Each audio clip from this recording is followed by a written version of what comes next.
So good morning guys और आपके क्रिक exam channel पे आप सभी का स्वागत है। तो आज के इस वीडियो में 11 फरवरी के इंपॉर्टेंट करंट अफेयर्स को हम लोग कवर करेंगे। तो हमारा पहला प्रश्न क्या है, हाल ही में भारत ने किस देश के साथ शतूत बांध के लिए समझौता किया? तो आंसर होगा अफगानिस्तान।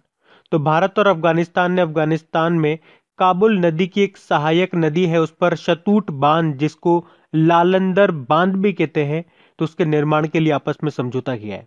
आपको बता दूं, वैसे जून 2016 की बात है, भारत और अफगानिस्तान ने मिलकर के एक मैत्री बांध, जिसको सलमा बांध भी कहते हैं, उसको बनाया था।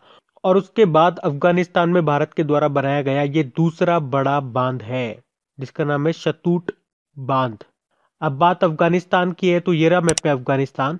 देखो, अफगानिस्तान की कैपिटल काबुल है, करेंसी है अफगान अफगानी, प्रेसिडेंट है अशरफ गनी। अफगानिस्तान में भारतीय राजदूत कौन है? एम्बेसडर रुद्रेंद्र टंडन है।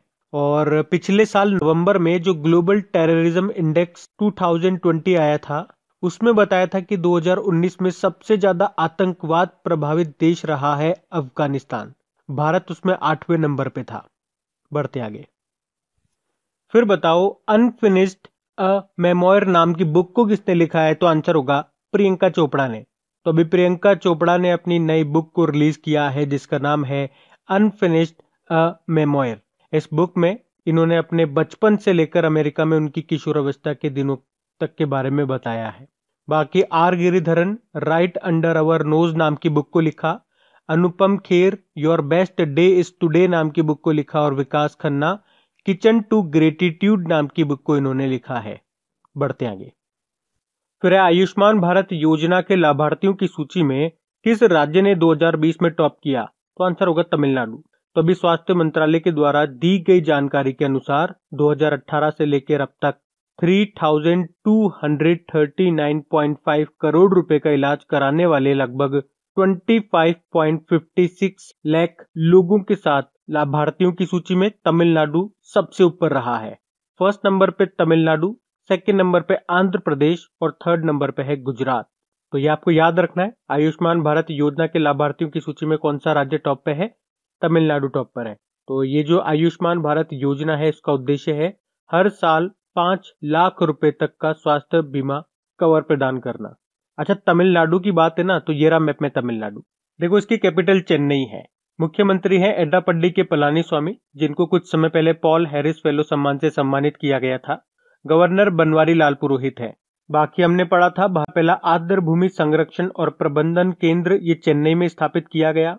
अभी आपको याद होगा, सैयद मुश्ताक अली T20 ट्रॉफी 2020-21 जीती थी तमिलनाडु की टीम ने बड़ौदा को हरा करके। अच्छा, तमिलनाडु के चीफ जस्टिस कौन बने? अभी संजीव बनर्जी बने, अभी जनवरी की बात है। बाकी एक नाम मैंने आपको बताया यहाँ से, SP बाला सुब्रमण्यम, ये गायक थे। और अभी जो पद्म पुरस्कारों की घोषणा हुई है, तो उनमें इनको पद्म विभूषण पुरस्कार के लिए चुना गया है, और मरणोपरांत मिलेगा इनको ये पुरस्कार। ये गायक थे। देखो, पद्म पुरस्कार टोटल ये भी याद रख लो कितने लोगों को चुना गया है, 119 लोगों को, जिसमें से पद्म विभूषण मिल रहा है 7 को, पद्म भूषण मिल रहा है 10 को, और पद्मश्री मिल रहा है 102 को। अभी तमिलनाडु का 38वां जिला कौन सा बना? मयिलादुथुराई बना है। और CCTV की निगरानी में दुनिया में टॉप शहर रहा चेन्नई। उसके अलावा तमिलनाडु सरकार ने अम्मा मिनी क्लिनिक योजना शुरू की थी। और जो ओला है ना, ओला, वो तमिलनाडु में दुनिया का सबसे बड़ा स्कूटर कारखाना स्थापित करेगा। उसके अलावा तमिलनाडु ने स्वास्थ्य मंत्रालय से अंग दान के लिए लगातार 6ठे साल सर्वश्रेष्ठ राज्य का पुरस्कार भी जीता था। और दी मोबाइल एप्लीकेशन लॉन्च किया तमिलनाडु सरकार ने आपातकालीन स्थिति से निपटने के लिए। बाकी स्मार्ट ब्लैक बोर्ड योजना शुरू की थी इन्होंने। और भारत का पहला उन्नत विनिर्माण केंद्र यानी कि एडवांस मैन्युफैक्चरिंग हब ये तमिलनाडु में स्थापित किया जाएगा। उसके अलावा तमिलनाडु के थुथुकुडी के कुलशेखरपट्टिनम में भारत का दूसरा रॉकेट लॉन्च पोर्ट स्थापित किया जाएगा। पहला आंध्र प्रदेश के श्रीहरिकोटा में है, जहां से रॉकेट वगैरह लॉन्च किए जाते हैं। और अभी एक नाम याद रखो, M वीर लक्ष्मी का, तमिलनाडु में भारत की पहली महिला एम्बुलेंस ड्राइवर बनी है ये। और M नेत्रा का भी नाम याद रख लो, ये भी तमिलनाडु से है। और इन्हें यूनाइटेड नेशन के goodwill ambassador to the poor नियुक्त किया गया था। तो इतना आप यहां से याद रखना। बढ़ते आगे। फिर है, हाल ही में किस राज्य और यूनियन टेरिटरी ने मुख्यमंत्री विज्ञान प्रतिभा परीक्षा योजना शुरू की है? तो आंसर होगा दिल्ली। तो अभी दिल्ली कैबिनेट ने मुख्यमंत्री विज्ञान प्रतिभा परीक्षा योजना को मंजूरी दे दी है, जिसमें दिल्ली के स्कूलों में कक्षा 9 के 1000 मेधावी छात्रों को विज्ञान छात्रवृत्ति के रूप में 5000 रुपए दिए जाएंगे। और ये जो छात्रवृत्ति है, स्कॉलरशिप, स्कूली स्तर पर माध्यमिक कक्षाओं में विज्ञान शिक्षा को बढ़ावा देगी। देखो, दिल्ली के जो मुख्यमंत्री हैं वो अरविंद केजरीवाल है, यहाँ के लेफ्टिनेंट गवर्नर हैं अनिल बैजल। उसके अलावा आपको याद होगा, अभी दिल्ली ने street theatre and performing arts fellowship योजना को शुरू किया था। अभी नीति आयोग ने जो नवाचार सूचकांक इनोवेशन इंडेक्स जारी किया था, उसमें मेजर स्टेट्स की कैटेगरी में कर्नाटक टॉप पे था, तो यूनियन टेरिटरीज में दिल्ली टॉप पे था। और ट्री ट्रांसप्लांटेशन पॉलिसी को लागू करने वाला देश का पहला प्रदेश यही है, दिल्ली। दिल्ली ने ही रेड लाइट ऑन गाड़ी ऑफ अभियान को शुरू किया था। अभी बढ़ते आगे। फिर हाल ही में कॉरपोरेट उत्कृष्टता के लिए इकोनॉमिक टाइम्स अवार्ड्स में business reformer of the year award किसने जीता है? तो आंसर होगा शक्तिकांत दास ने। आरबीआई के गवर्नर हैं ये शक्तिकांत दास, 25वें नंबर के गवर्नर हैं। और अभी इन्होंने कॉरपोरेट एक्सीलेंस के लिए इस साल के इकोनॉमिक टाइम्स अवार्ड्स में business reformer of the year का पुरस्कार जीता है इन्होंने। और इसके निर्णायक मंडल का नेतृत्व किया गूगल और अल्फाबेट के सीईओ सुंदर पिचई ने। अच्छा, इसमें एचडीएफसी बैंक के जो पूर्व मैनेजिंग डायरेक्टर थे आदित्य पुरी, उन्हें लाइफ टाइम अचीवमेंट अवार्ड से सम्मानित किया गया, जबकि एंटरप्रेन्योर ऑफ द ईयर का अवार्ड जीता है अदार पूनावाला ने। बाकी मुस्तबा हुसैन 2019-20 के लिए बिस्मिल्लाह खान पुरस्कार जीता इन्होंने। डॉक्टर राजेंद्र सिंह भंडारी सुभाष चंद्र बोस आपदा प्रबंधन पुरस्कार जीता इन्होंने। और वीरेंद्र सिंह राठौड़ राष्ट्रीय सड़क सुरक्षा पुरस्कार 2021 से इनको सम्मानित किया गया था। तो इस प्रश्न से शक्तिकांत दास का नाम याद रखना। बढ़ते हैं आगे। फिर अंतरराष्ट्रीय ऊर्जा एजेंसी की नवीनतम रिपोर्ट के अनुसार ऊर्जा खपत में भारत का स्थान कौन सा है? तो आंसर होगा तीसरा। तो इंटरनेशनल एनर्जी एजेंसी ने अभी हाल ही में इंडिया एनर्जी आउटलेट 2021 रिपोर्ट को जारी किया है। और इस रिपोर्ट के अनुसार भारत दुनिया का तीसरा सबसे बड़ा ऊर्जा खपत करने वाला देश है। इस रिपोर्ट में यह भी बताया गया है कि अगले 2 दशकों में भारत की ऊर्जा मांग में 25% की सबसे बड़ी हिस्सेदारी होगी। और भारत की ऊर्जा खपत 2040 तक 8.6 ट्रिलियन को छू सकती है। अच्छा, इंटरनेशनल एनर्जी एजेंसी का हेडक्वार्टर कहां पर है? पेरिस, फ्रांस में है। बढ़ते आगे। फिर हाल ही में 300 टेस्ट विकेट लेने वाले तीसरे भारतीय तेज गेंदबाज कौन बन गए? तो आंसर होगा ईशांत शर्मा। तो भारतीय तेज गेंदबाज ईशांत शर्मा ये टेस्ट क्रिकेट में 300 विकेट लेने वाले देश के छठे भारतीय और तीसरे पेसर बन गए हैं। और 98 मैचेस में उन्होंने ये मुकाम हासिल किया। अच्छा, हमने कहा ये छठे भारतीय बन गए ऐसा करने वाले।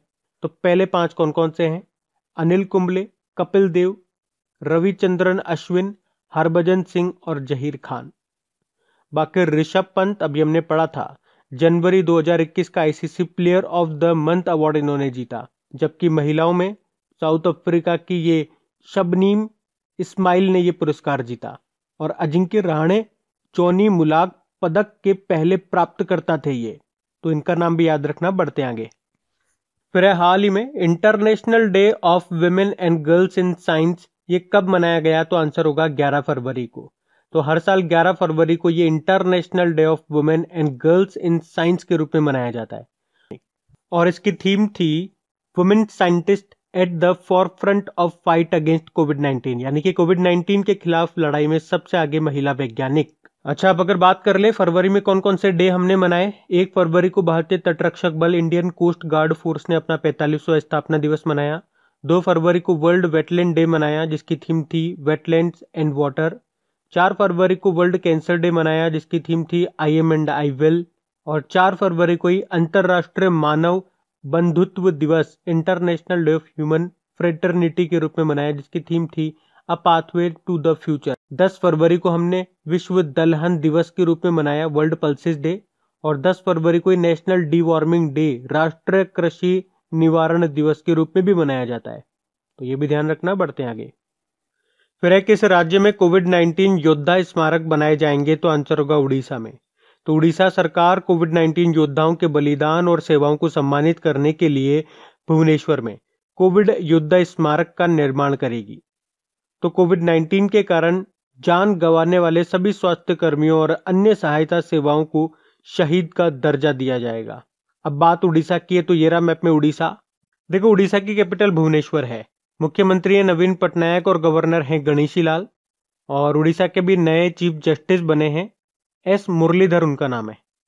बाकी आपने पढ़ा है अभी कि भारत का पहला आंधी तूफान परीक्षण केंद्र यानी कि थंडर स्टॉर्म रिसर्च सेंटर ये शुरू हुआ है उड़ीसा में। उड़ीसा सरकार ने मो जंगल और know your forest land mobile application को लॉन्च किया था। यहाँ पे जो आपको भितरकनिका नेशनल पार्क मिलेगा, वहाँ पे विश्व का सबसे बड़ा सफेद मगरमच्छ पार्क भी खोला गया। और उड़ीसा की कैपिटल जो भुवनेश्वर है, याद रखना, एम्स भुवनेश्वर ने लगातार तीसरी बार कायाकल्प पुरस्कार अभी जीता। और FSSM faecal sludge and septage management के लिए ISO सर्टिफिकेट पाने वाला पहला शहर भुवनेश्वर ही है। 2023 में international hockey federation men's hockey world cup होंगे, ये उड़ीसा के भुवनेश्वर और राउरकेला में होंगे, याद रखना। उसके अलावा भारत का सबसे बड़ा हॉकी स्टेडियम ये राउरकेला में बनेगा। और उड़ीसा के भुवनेश्वर में देश का पहला फायर पार्क का भी उद्घाटन किया गया। अमृत योजना रैंकिंग में टॉप पे रहा था उड़ीसा। और सरकारी भूमि की सुरक्षा के लिए स्पेस टेक्नोलॉजी और आर्टिफिशियल इंटेलिजेंस का उपयोग करने वाला पहला राज्य बना उड़ीसा। उड़ीसा सरकार ने हरित आवरण बढ़ाने के लिए सबुजा ओडिशा पहल शुरू की थी राज्य में।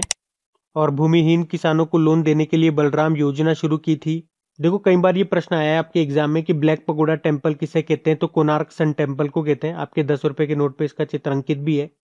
Longest dam of India Hirakud dam है, महानदी पर बना हुआ है। बाराबत्ती स्टेडियम ये आपको मिलेगा कटक उड़ीसा में। और ये जो आप देख रहे हो, ये भारत की सबसे बड़ी और दुनिया की दूसरी सबसे बड़ी खारे पानी की तटीय झील है, जिसे चिल्का लेक कहते हैं। उसके अलावा जनजातीय हॉस्टल्स के लिए ISO सर्टिफिकेट पाने वाला पहला राज्य भी बना है उड़ीसा। यहाँ पे आपको सतकोशा टाइगर रिजर्व मिलेगा, भितरकनिका टाइगर रिजर्व मिलेगा, एक सिंपलीपाल नेशनल पार्क भी आपको यहाँ पे मिलेगा, तो याद रखना। बढ़ते हैं आगे। फिर है काजीरंगा राष्ट्रीय उद्यान में नवीनतम जनगणना के अनुसार कुल कितने पक्षी दर्ज किए गए, तो आंसर होगा 93,491। अच्छा, पहले तो ये प्रश्न बन जाएगा, ये काजीरंगा नेशनल पार्क कहां पर है? असम में है। तो असम में है ये काजीरंगा नेशनल पार्क। और इसमें अभी जो पक्षियों की गणना हुई है, जिसमें 93,491 पक्षी दर्ज किए गए हैं।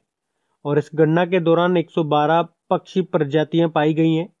और इस बार 59,000 ज्यादा पक्षी मिले हैं, क्योंकि 2020 का जो डेटा आया था, जो गणना हुई थी, उसमें टोटल पक्षी ओनली थे 34,284। और इस बार फरवरी 2021 में जो गणना हुई है, उसमें टोटल पक्षी कितने पाए गए, दर्ज किए गए? 93,491। तो ये तो आपको डेटा याद रखना है आपके एग्जाम पॉइंट ऑफ व्यू से। बढ़ते हैं आगे। फिर है, हाल ही में केंद्र सरकार ने किस राज्य के श्रीविल्लीपुथुर मेघामलाई अभ्यारण्य को टाइगर रिजर्व बनाने की मंजूरी दे दी है? तो आंसर होगा तमिलनाडु। तो अभी केंद्र सरकार ने तमिलनाडु में 5वें टाइगर रिजर्व बनाने की मंजूरी दे दी है। तो ये जो नया बाघ अभ्यारण्य है, वो न केवल वन्यजीव संरक्षण में मदद करेगा, बल्कि इन जंगलों में वैगई नदी का कायाकल्प भी करेगा और जंगल की बेहतर सुरक्षा भी होगी इससे। बात तमिलनाडु की है, तो हम पहले ही पढ़ चुके हैं तमिलनाडु के बारे में आज ही। अभी हम बढ़ते हैं आगे। फिर बताओ, अभी हाल ही में किसने गिफ्ट यानी कि गारंटीड इनकम फॉर टुमारो को लॉन्च किया? तो आंसर होगा ICICI प्रूडेंशियल लाइफ इंश्योरेंस ने। तो अभी ICICI प्रूडेंशियल लाइफ इंश्योरेंस ने गिफ्ट यानी कि गारंटीड इनकम फॉर टुमारो को लॉन्च किया है। तो ये पॉलिसी होल्डर्स को अपने दीर्घकालिक वित्तीय लक्ष्यों को प्राप्त करने में मदद करेगा। और ये ग्राहकों को गारंटीकृत आय प्रदान करके भविष्य की आय की अनिश्चितता को समाप्त करने में सक्षम बनाता है। अच्छा, ICICI प्रूडेंशियल लाइफ इंश्योरेंस का हेडक्वार्टर आपको मिलेगा मुंबई में और इसके CEO हैं NS खन्ना। बढ़ते आगे। तो कल के वीडियो में आपसे पूछा गया था, देखो, कि अभी किसे WTO वर्ल्ड ट्रेड ऑर्गेनाइजेशन का नया महानिदेशक चुना गया? तो आंसर होगा नोजी ओकोंजो इवेला। ये नाइजीरिया से हैं और इस पद पर आने वाली ये पहली महिला और पहली अफ्रीकी नागरिक है। और वर्ल्ड ट्रेड ऑर्गेनाइजेशन का हेडक्वार्टर आपको मिलेगा जेनेवा, स्विट्जरलैंड में। और हाँ गाइज, अगर वीडियो अच्छा लगा है तो प्लीज वीडियो को लाइक जरूर करना, अगर अभी तक आपने वीडियो को लाइक नहीं किया तो। और इसे अपने दोस्तों के साथ में भी शेयर जरूर करना है आपको। जो भी आपका व्हाट्सएप ग्रुप हो गया, जो भी फेसबुक ग्रुप हो गया, जो भी स्टडी ग्रुप हो गया, वहां पे आप इस वीडियो को प्लीज शेयर जरूर कीजिएगा। तो गाइज इन सभी क्वेश्चंस का क्विज बना करके मैंने एप्लीकेशन पे अपलोड कर दिया है। तो अगर आपने वीडियो बिल्कुल ध्यान से देख लिया है तो वहां जाइए और इन सभी क्वेश्चंस का आप प्रैक्टिस लगा लीजिए, ताकि ये सारे क्वेश्चंस आपको अच्छी तरीके से याद हो जाए। और जो नए स्टूडेंट इसे पहली बार देख रहे हैं, आपको बता दूं कि क्विज में अब रैंकिंग फीचर भी ऐड हो चुका है। तो अगर आप कम समय में ज्यादा से ज्यादा क्वेश्चन राइट करते हो तो आपका नाम आपके फोटो के साथ टॉप 10 स्टूडेंट्स में आपको दिखाई देगा। आपको ही नहीं, जितने भी लोग क्विज लगाएंगे उन सबको दिखाई देगा कुछ इस तरीके से, ताकि आपको भी एक अंदर से मोटिवेशन मिल सके कि आपको भी यहां तक पहुंचना है, ताकि सब लोग आपको टॉप 10 में देख सकें।